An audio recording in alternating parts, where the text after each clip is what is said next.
peoples. It is Fearless Friday. Fearless Friday. Happy Fearless Friday. Hello, hello, hello, hello. Oh man, just waiting for everything to kick in there. Making sure everything kicks in. And make sure that we're live. Making sure we're live. If we're live or if we're Memorex, right? Haha. How are we doing? Ooh. Sorry, doing 800 things at once over here, looking at stuff. Let's see, live. Oh, there you go. That's live too. So, really, I forgot to change that. Oh no, I did it.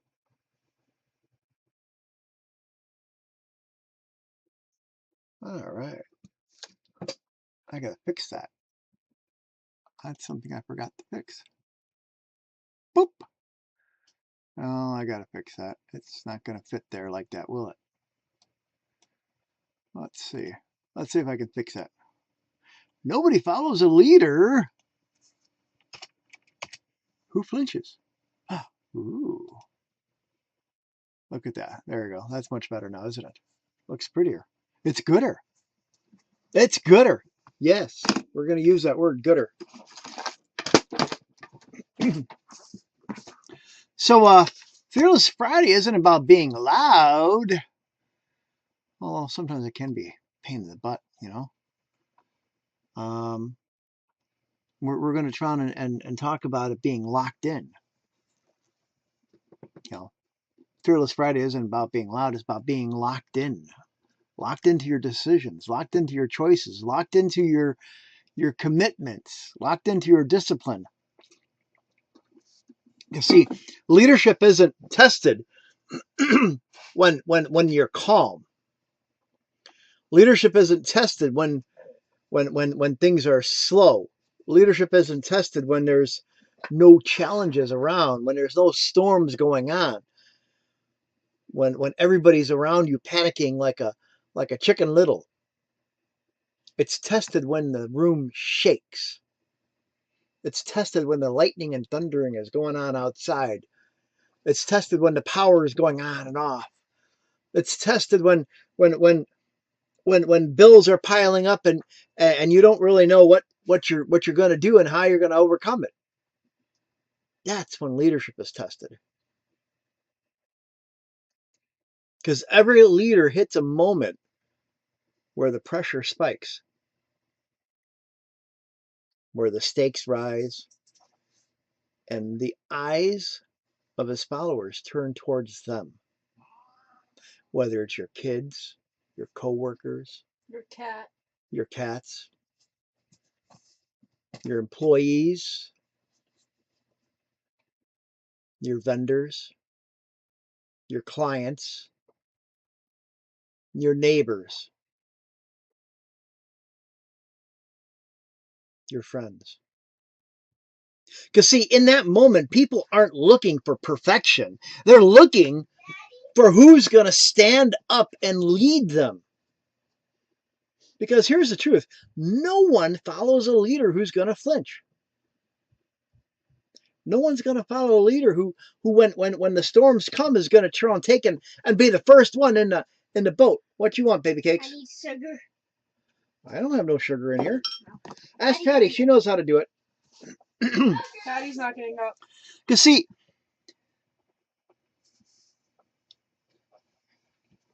no one follows a leader who flinches. No. Wow. All right.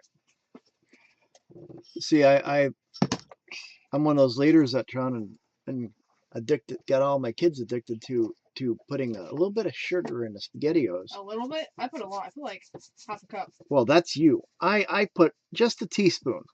That's not a teaspoon. That's a teaspoon. That's a tablespoon. That is not a tablespoon. Better than what I put. I put like half a cup. I make sure it's coated in sugar. No, yeah, that's too much. It's just enough to take the acidity out. You know, just enough to take this is how, yeah, the acidity, the bitterness. Take the bitterness out. And she ate all the... Really? You ate all the meatballs already? The meatballs are the best part. I agree there, but... Yes, yeah, honey, that's the best part. All right, here. Go finish your meatballs.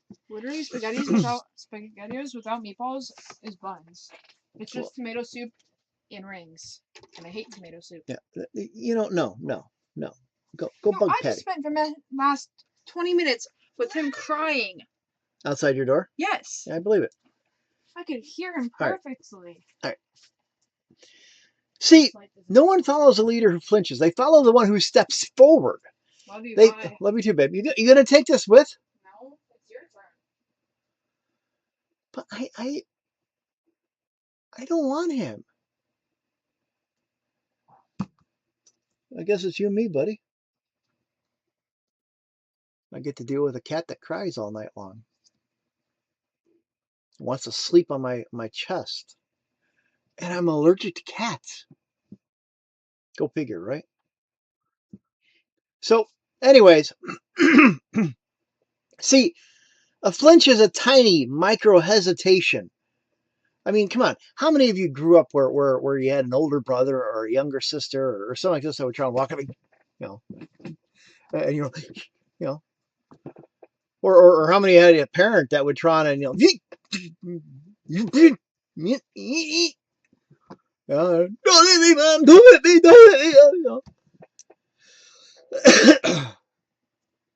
See, I act so like nonchalant about it, like it happened to me a lot. Now, I'm glad my mom's not alive right now I'm glad I'm inside the house so I don't get struck by lightning. Yeah, see, my mom, I mean, I'll be honest, I grew up in the 70s, so we grew up with I had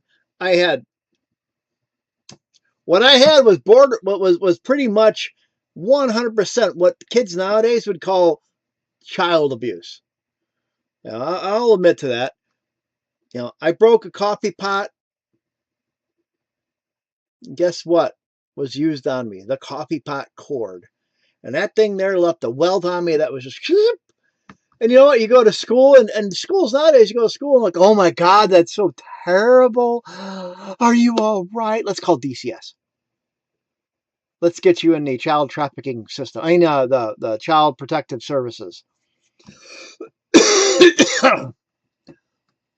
Back then, the teacher would see you with a bruise on you from the belt, and the teacher's like, well, I bet you won't do that again. What'd you do? See, that flinch, people feel it. People see it. Your kids feel it. Your team feels it. Your clients see it. Your vendors see it. Because leadership is spiritual. It's energetic. It's contagious. Because when you stand firm, people rise next to you. And when you hesitate, they scatter like cockroaches when you turn a light on. Because today we're talking about becoming the kind of a leader who doesn't blink when life swings at you. Because, see, flinching is not fear. Fear is human. A flinch is agreement with fear. It's the moment your body says, maybe I'm not built for this. Maybe I should wait. Maybe someone else should lead. What? Maybe someone else should lead. Well, what's the point of me being a leader then? Well, I'll tell you what the point of being a leader then. Because if you're not the lead dog, the view is the same. Think about it for a minute.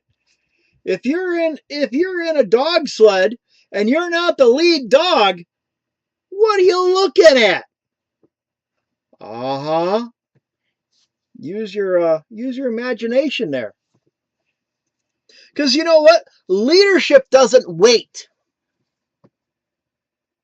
It doesn't outsource responsibility. You don't outsource leaders.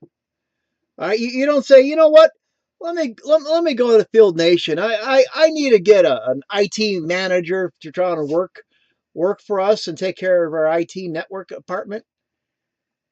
You don't do that.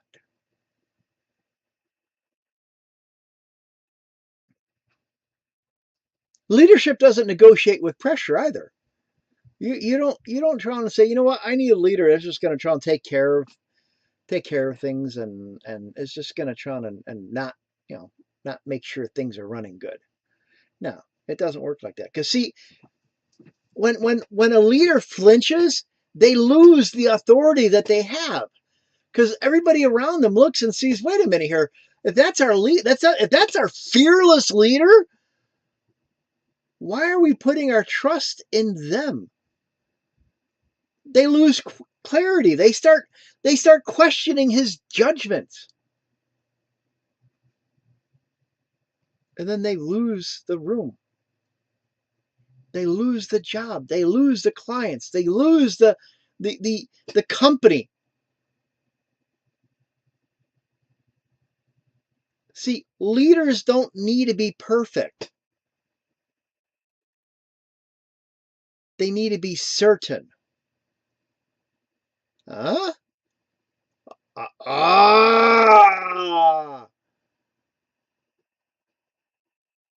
I'll repeat that again for them people that didn't quite understand me English today. People don't need leaders to be perfect. They need leaders to be certain, which means that when a leader makes a decision, he needs to try and be able to say, hey, this is how it's going to be, and we're going to do it. Plain and simple. And not go wishy-washy back and forth. See, there was a time period in my business, and believe me, on some of my businesses I've had 9 businesses, all right? And in a couple of them, I was kind of wishy-washy, trying to appease every employee.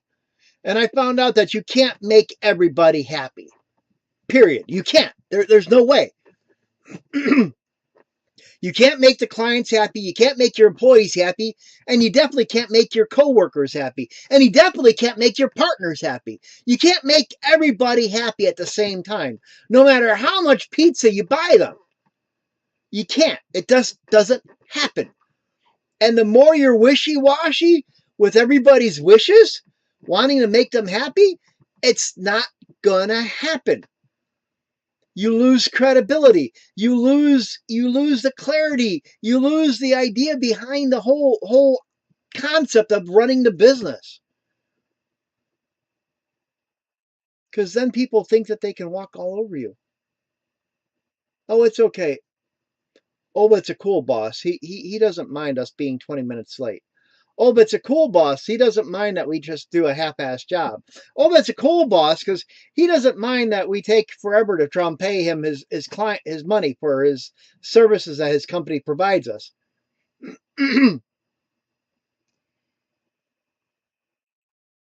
$76,000.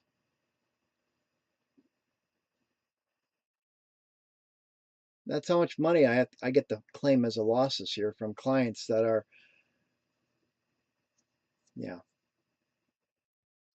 not wanting to pay their bills.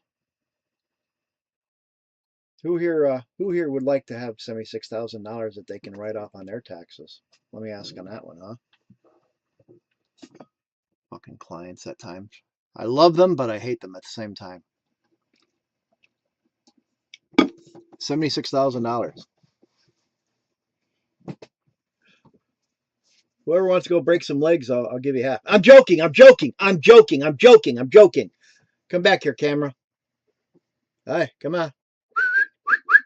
Hello. Oh, hi. Hi, I'm over here, camera. I'm joking. I'm joking. See, leaders don't have to be perfect. They just have to be certain about what they decide on. They need to be certain about their outcomes. They need to be certain about the next step. They need to be certain about what they're going to do and what they expect from their leader, from their employees, from their spectators, from their vendors, from their clients. And that's how they tap into the into their certainty. Because pressure doesn't break leaders, it reveals who they are. See, every great leader has a story where everything went sideways. Okay. I had a security company years ago back in the 1990s. And I was partners in it, I should say. It wasn't I was partners in it. I invested in it. I put money in it. And it was one of those things where my partner seemed to love taking the money and going to Las Vegas, leaving me behind to deal with all the employees, making sure that they were at their job sites taking care of the trucking companies. And when the employees were calling off sick on Friday and Saturday nights because of Friday and Saturday night flu, or New Year's Eve flu, or holiday flu, or whatever you want to call it, I had to be the one to cover for those employees, where I ended up being stuck working 24 to 48 to 36 hours in a truck yard, going from one truck yard to another truck yard to another truck yard as a security guard for this company that I invested in as an investor, not as an employee.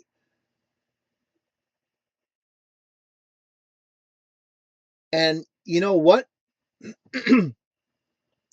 That's where I failed at that time as a leader, because I was trying to make the employees like me by, yeah, sure, no problem, you can take the day off. And I was trying to make my partner like me. That is so weird that Silver Fox 3.0 came on. Hi, Silver Fox. Thank you for joining me. I actually had a friend that just recently passed away. Her name was Silver Fox Scale. And it was just like, what? Woo, creepy. But anyways, God bless her. Thank you. She was a wonderful woman. But anyways, I ended up having to try and make my partner happy, because like, dude, I got this. Don't worry about it. Go enjoy your time in Las Vegas with your mother, or whoever they took to Las Vegas that supposedly is like dying or whatever like that. Some sort of cockamamie story that my mother's dying or my grandmother's dying or whatever. And so she always wanted to go to Vegas, so I'm taking her to Vegas this weekend. Can you make sure you cover for me? Make sure you cover, and I know it's my weekend to try and be on call, but I'm taking my mother, or I'm taking my father, I'm taking my grandmother, I'm taking my cousin's mother's sister's boyfriend's roommate's second cousin, whatever. Yeah, and he's, yeah, sure, man, I'll take care of it. Sorry, whatever. Yeah. And that's where I failed. I allowed myself to be used as that nice leader.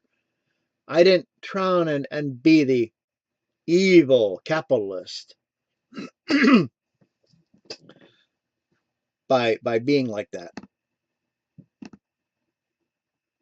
And while that business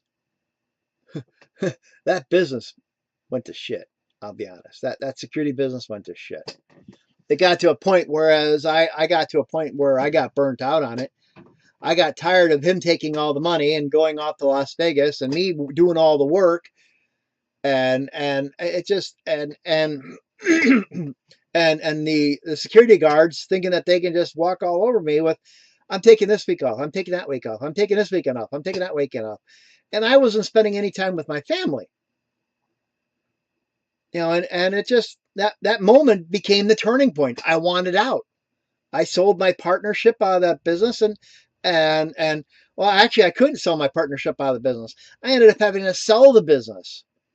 And in order to do that, I had to file bankruptcy. Now, I filed bankruptcy and got out of it. It sucked. I mean, it really sucked. But you know what? Would I change? Would I go back in time and change it? No, because it taught me some stuff. Because see, that pressure was the furnace that burned off the parts that I wasn't supposed to lead. Let me try and explain it. That was the pressure was the fire that kind of set off and burned off the rough edges on the parts that were not quite working properly, that I needed to work on. That I had to kind of sandblast off the little rough edges. So I know that I can't let my employees walk all over me. Or partners. Well, I never took on a partner since. I'll be honest. I learned my lesson on that one. I never took on a partner since. Instead, I ended up getting married and let my second wife be the partner. And $221,000 later, less than a year later. How many people here had a wife that can go through $210,000 in a year? I'm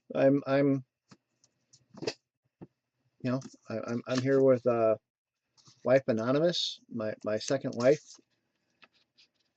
She swallowed $210,000 or donated it to the boats in Michigan City.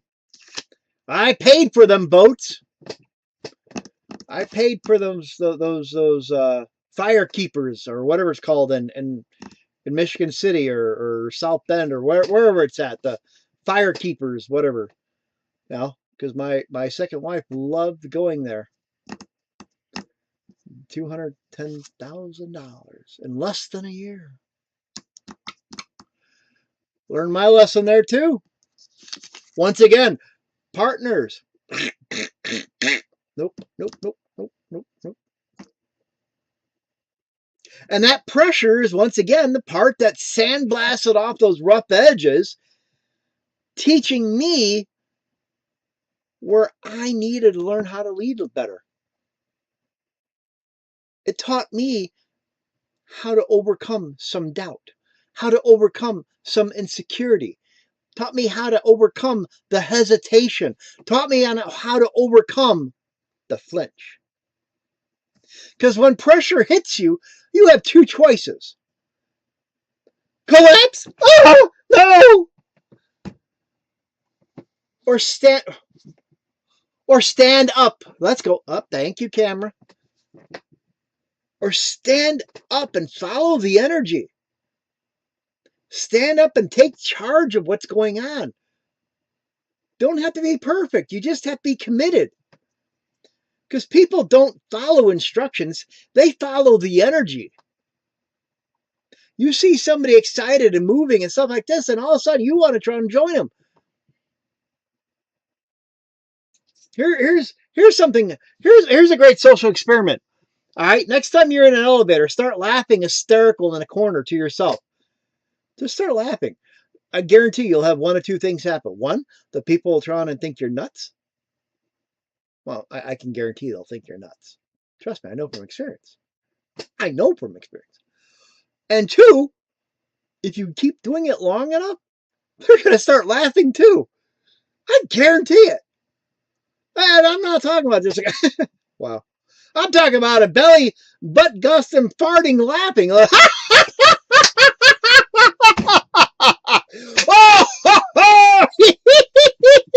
yeah!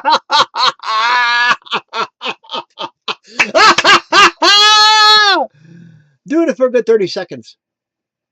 You'll feel better. I guarantee it. You'll definitely feel better. They'll definitely think you're crazy, but you know what? It's going to be amazing. Because you're going to look at the look on her face, they're going to think you're nuts. I mean, I'll be blunt. I think I'm nuts. But they're going to look at you and you're going to think you're nuts and you're going to start laughing even better. But what's going to happen is they're going to start laughing whether once they get off the elevator or while they're in the elevator with you. Because people follow the energy. And if you've got that energy about you, they're going to do it. It's contagious. Because your presence is a thermostat. You know, and that's the thing, is if you flinch, the room drops. Everybody's going to go like, how can he be a leader? He can't even stand up for himself. And he's a leader? But if you stand up firm and say, you know what, we got this, the room stabilizes.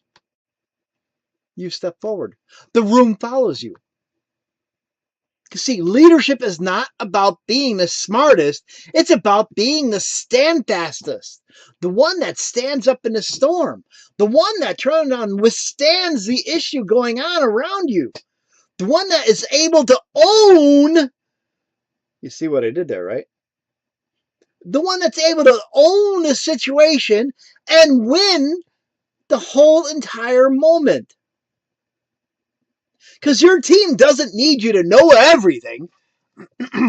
They just need you to own this moment. They need you to withstand the moment. They need you to turn on and win the moment. They need you to be the one who doesn't fold when everything gets heavy. Whether it's your kids, your neighbors, your family, your coworkers, your employees, your vendors, your clients, it doesn't matter. Be the one who withstands the pressure. Be the one who owns the moment. Be the one that wins in the long run. Because when you walk into that room with conviction, people see it. They borrow that energy from you.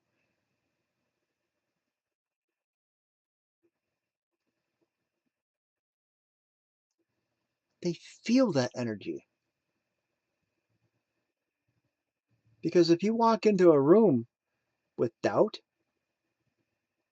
I guarantee the people will see it.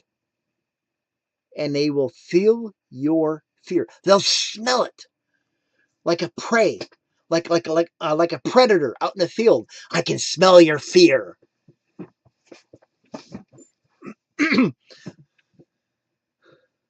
This is why leaders must master their state. They have to. You have to state your signal. You have to state your influence. You have to influence your legacy. You have to tap into your control. Because 4 ways to try to do that would be like dealing with your unshakable clarity. I mean, know your next step. Even if you don't know the whole path, at least know where you're going next. Because when you know where you're going next, that kills the hesitation. If you know what the next step is, you don't have to worry about what you're going to do next because you already know what is the next step. I mean, I don't know about you guys, but how many of you have put together like a Lego set for your kids? Excuse me.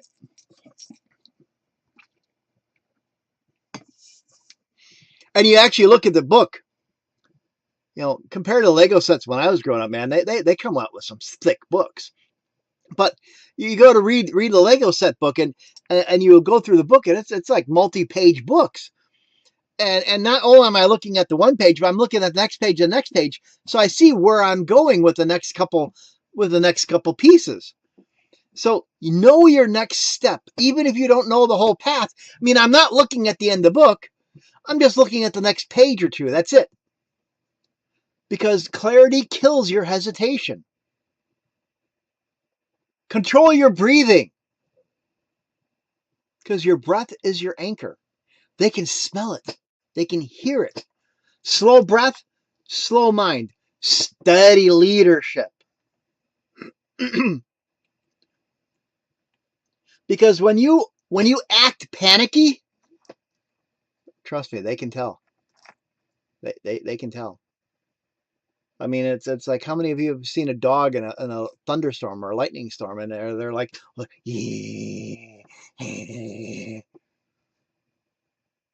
and you're trying to comfort the dog because, well, the dog's scared shitless. Excuse my language, but the dog is scared.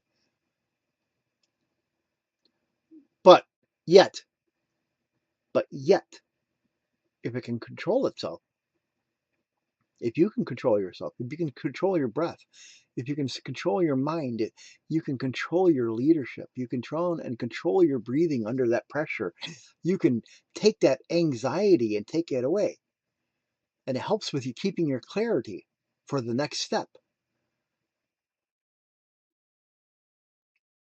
And that's where, how you do that is by taking care of the mission at hand. Focusing on your mission over your mood. Who cares how you feel? Feelings are a feeling.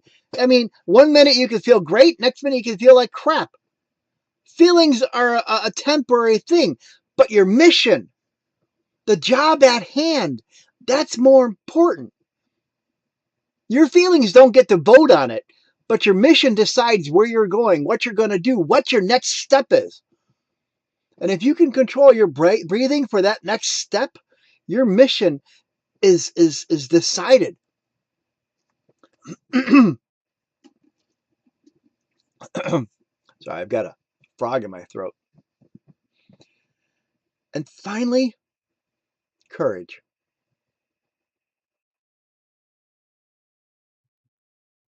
Because, see, people see your courage. People see whether you stand up or cower in fear. They never see the discipline, but they see you stand up. They see you faithful to your mission. They see you faithful to your calling. They see you faithful to your word. And those people are watching you for your strength in your own words. And you don't have to roar. What's a dinosaur sound like? Roar.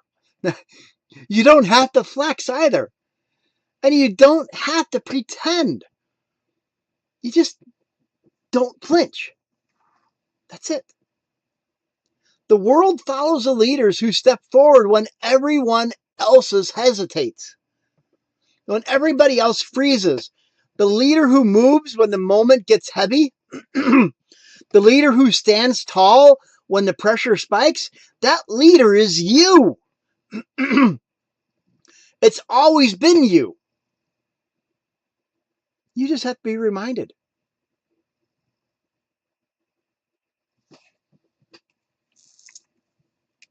And now,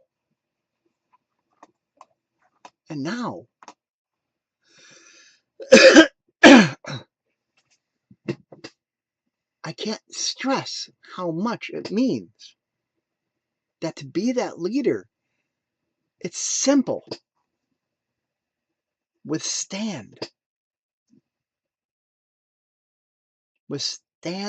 the challenges, withstand the storms, withstand the pressure, withstand the issues going on around you, withstand the anxiety, withstand the panicky, withstand the excitement, withstand the chaos. Own the situation, own the moment, own your discipline, own the decisions. So that you can win and show everybody else that it's possible. That it's possible. Because you've done more than you could ever imagine. You've withstood more than people know. You've owned more than people seen. And it's time to win in a way that nobody can ignore. It's time to step up. It's time to stand up in that storm and be the lighthouse for everybody else out there, letting them know that you are the leader that doesn't flinch. You are the one that will make the brightest light yet for them to follow in the storm. You are the one that can keep them safe in the storm. All they need to do is follow you. Now, I believe in you. You need to believe in you. And if you like this, go to my bio and join my school community where we offer more classes like this, more people that are on a same mindset journey as we all are. And there are courses and stuff like this that are free for people to try and experience and overcome procrastination, overcome their fears, overcome their depression, overcome their grief, overcome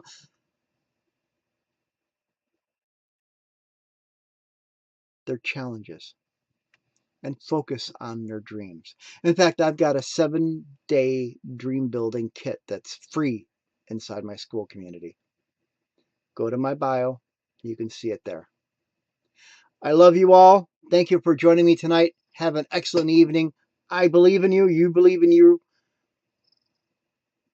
Don't flinch, because nobody follows a leader who